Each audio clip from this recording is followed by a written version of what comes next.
kita memulai ke tahap inti, mungkin kita ice breaking dulu ya. Jadi kalau ibu bilang Ali berkata pegang pundak temannya, maka kalian harus pegang pundak temannya. Tapi kalau misalnya ibu tidak bilang kata-kata di awal Ali berkata, berarti tidak usah dipegang pundak temannya. Oke, paham? Paham. Oke, sebelum itu kita tepuk semangat dulu. Tepuk semangat. Semangat. Oke, luar biasa sekali semangatnya. Jadi kita mulai ya. Ali berkata, pegang kepala temanmu. Ini tidak ada pegang kepalamu, Bu. Oke. Pundak. Oke. Kita fokus ya. Pegang hidung.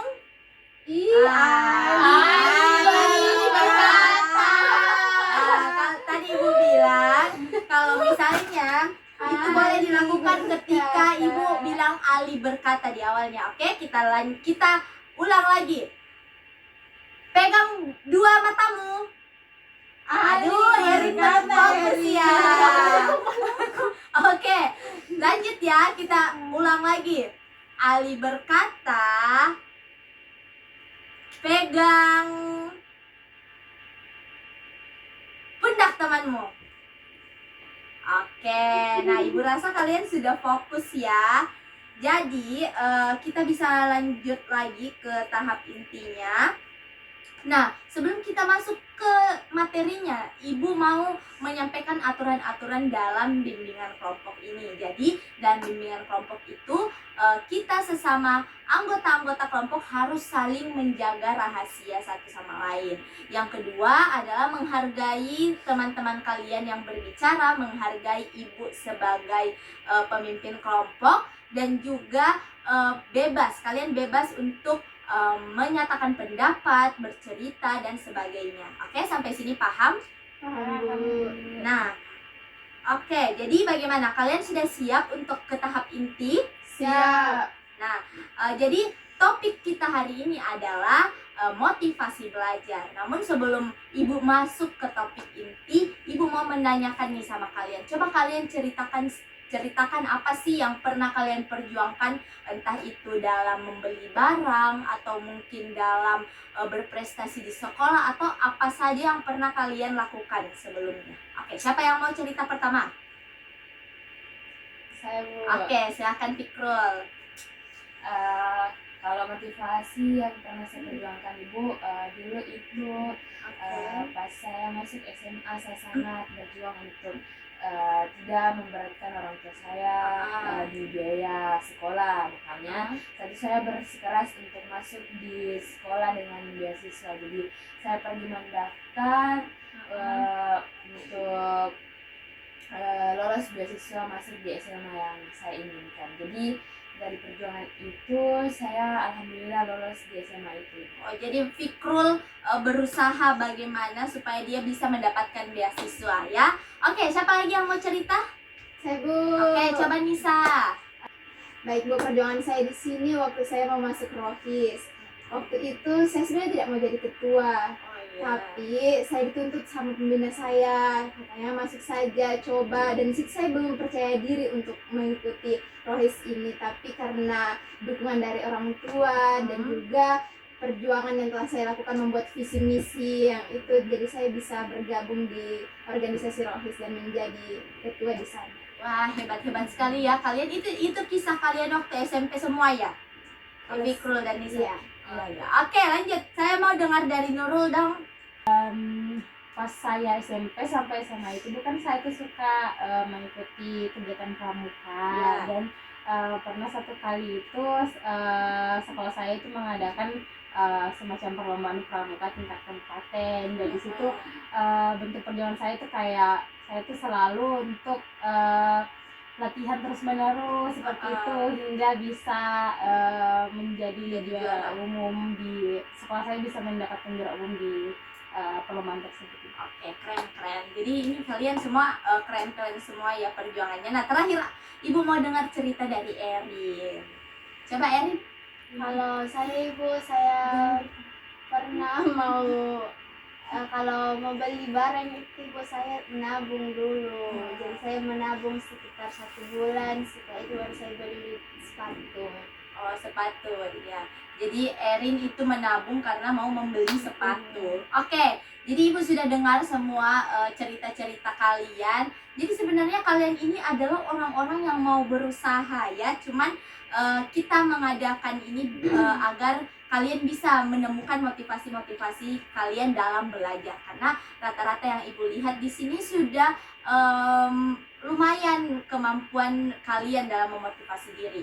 Nah, sebenarnya apa sih motivasi itu? Jadi seperti dari cerita-cerita kalian, Ibu dapat menyimpulkan bahwa motivasi itu adalah dorongan yang ada dalam diri kalian untuk mencapai sesuatu. Misalnya tadi Fikrul ingin mendapatkan beasiswa, kemudian tadi Nisa menjadi ketua, Nurul menang dalam perlombaan, dan Erin dalam menabung. Jadi itu semua adalah bentuk-bentuk kalian yang memiliki motivasi. Nah, sebenarnya motivasi itu ada 2, teman-teman. Jadi motivasi itu yang pertama ada motivasi dari dalam diri atau intrinsik, dan motivasi ekstrinsik atau dari luar diri. Nah, Ibu mau tanya nih, dari cerita-cerita teman kalian, ayo siapa yang bisa menyimpulkan yang mana sih sebenarnya motivasi intrinsik dan ekstrinsik itu sendiri? Dari cerita temannya, misalnya Nisa mau menanggapi cerita Fikrul bahwa Fikrul ini motivasinya intrinsik atau sebaliknya, seperti itu. Coba Erin, Nurul. Oke, ayo Nurul, silakan. Nurul mau tanggapi cerita siapa? Saya mau menanggapi cerita Nisa, Ibu. Oke, coba. Menurut saya, Ibu, cerita Nisa itu termasuk ke dalam ekstrinsik atau dari luar, karena dia kan sebenarnya kurang percaya diri, namun dia mendapatkan dorongan dari guru-gurunya dan orang tuanya, sehingga dia merasa lebih percaya diri untuk menjadi ketua Ibu. Oke, jadi menurut Nurul cerita Nisa itu adalah motivasi dari luar atau ekstrinsik. Oke, siapa lagi yang mau menanggapi? Oke, coba Nisa. Oke, baik Bu, saya mau menanggapi dari cerita Fikrul tadi. Jadi menurut saya cerita Fikrul tadi itu merupakan cerita yang ada dia mempunyai dorongan dari dalam dirinya untuk memotivasi dirinya sendiri, di mana dia berkeinginan untuk mendapatkan beasiswa supaya dia tidak memberatkan kedua orang tuanya. Oke, nah terakhir Erin mau menanggapi cerita siapa? Cerita Nurul. Silakan. Saya tidak tahu Ibu itu intrinsik atau ekstrinsik. Oh, jadi Erin belum bisa menyimpulkannya yang mana ekstrinsik dan intrinsik. Oke, enggak apa-apa. Nah, terakhir Fikrul mau menanggapi cerita siapa? Dari cerita Erin, Ibu, kalau cerita Erin itu dia sepertinya intrinsik karena dia yang kepengen sesuatu, jadi dia yang mulai menabung untuk dirinya sendiri. Semua keren-keren ya jawabannya. Jadi kalian itu semua sudah tepat bagaimana menentukan mana motivasi ekstrinsik dan intrinsik. Nah, untuk lebih jelasnya Ibu akan lebih jelaskan lebih detail mengenai motivasi ekstrinsik dan intrinsik itu. Jadi betul yang dikatakan Fikrul tadi bahwa motivasi yang dimiliki Erin dalam menabung itu motivasi intrinsik. Mengapa? Karena itu adalah kemauan dari diri Erin itu sendiri. Nah, kemudian adapun Nisa itu betul tadi kata Nurul bahwa Nisa itu memiliki motivasi dari luar, karena dari awal Nisa itu tidak mau menjadi ketua Rohis, akan tetapi karena dia disemangati oleh gurunya, maka dia menjadi termotivasi untuk menjadi ketua Rohis. Nah, bagaimana Erin? Sampai sini Erin paham? Paham Bu. Oke, jadi coba Erin, Ibu mau dengar Erin menentukan motivasi apa dari cerita-cerita temannya ini? Kalau cerita Nurul Ibu itu tadi dia termasuk motivasi intrinsik karena dorongan dari dalam dirinya supaya bisa jadi juara dan dia juga suka pramuka. Kalau Fikrul Ibu itu juga intrinsik karena dia mau untuk sekolah di luar, makanya dia berusaha untuk cari beasiswa. Kalau Nisa itu ekstrinsik Ibu karena dorongan dari keluarga dan gurunya. Oke, jadi itu ya berdasarkan cerita-cerita pengalaman-pengalaman kalian yang kemarin-kemarin itu dilihat bahwa kalian itu memiliki motivasi. Nah, coba deh Ibu mau dengar, dalam belajar itu sebenarnya kalian punya motivasi apa, termotivasi apa untuk belajar? Oke, siapa yang mau cerita tentang motivasi belajarnya? Saya, Bu. Oke, Erin. Saya sebenarnya, Bu, sampai sekarang belum tahu apa sebenarnya motivasinya saya untuk belajar. Jadi kadang saya kayak malas-malas untuk masuk kelas belajar. Oke, jadi Erin malas untuk masuk kelas. Kira-kira menurut Erin apa yang membuat Erin malas untuk masuk kelas? Karena gurunya. Oke, dari gurunya. Oke, masih ada lagi yang mau bercerita? Saya, Ibu. Oke, coba. Kalau saya Ibu juga kurang termotivasi untuk belajar karena saya sudah terbiasa untuk berkegiatan di luar seperti pramuka, jadi saya merasa bahwa di kelas itu cukup mengesankan.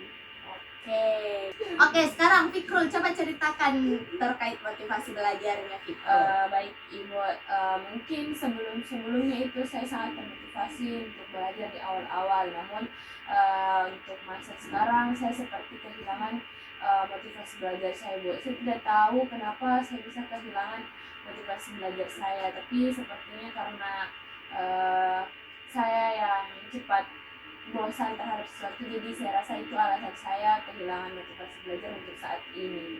Oke, nah coba Nisa. Baik, Bu. Jadi saya sebenarnya sudah pernah memiliki motivasi belajar yang sangat kuat, di mana saya berkeinginan untuk mendapatkan nilai yang terbaik di dalam kelas, mendapatkan ranking yang terbaik dalam kelas, tapi semua itu pernah dipatahkan sama satu mata pelajaran yang ada di sekolah, Ibu. Oke, jadi apa yang membuat kamu kehilangan motivasi di pelajaran itu? Karena pada saat itu saya sebenarnya sangat berharap untuk mendapatkan nilai terbaik di sana, karena memang saya mengerjakan tugasnya dengan sungguh-sungguh, Ibu, tapi saya mendapatkan nilai yang tidak memuaskan atau tidak pada Tidak sesuai dengan ekspektasi iya, kamu. terkadang Oh, ekspektasi itu terlalu ini ya. iya. Oke, jadi itu saja ya.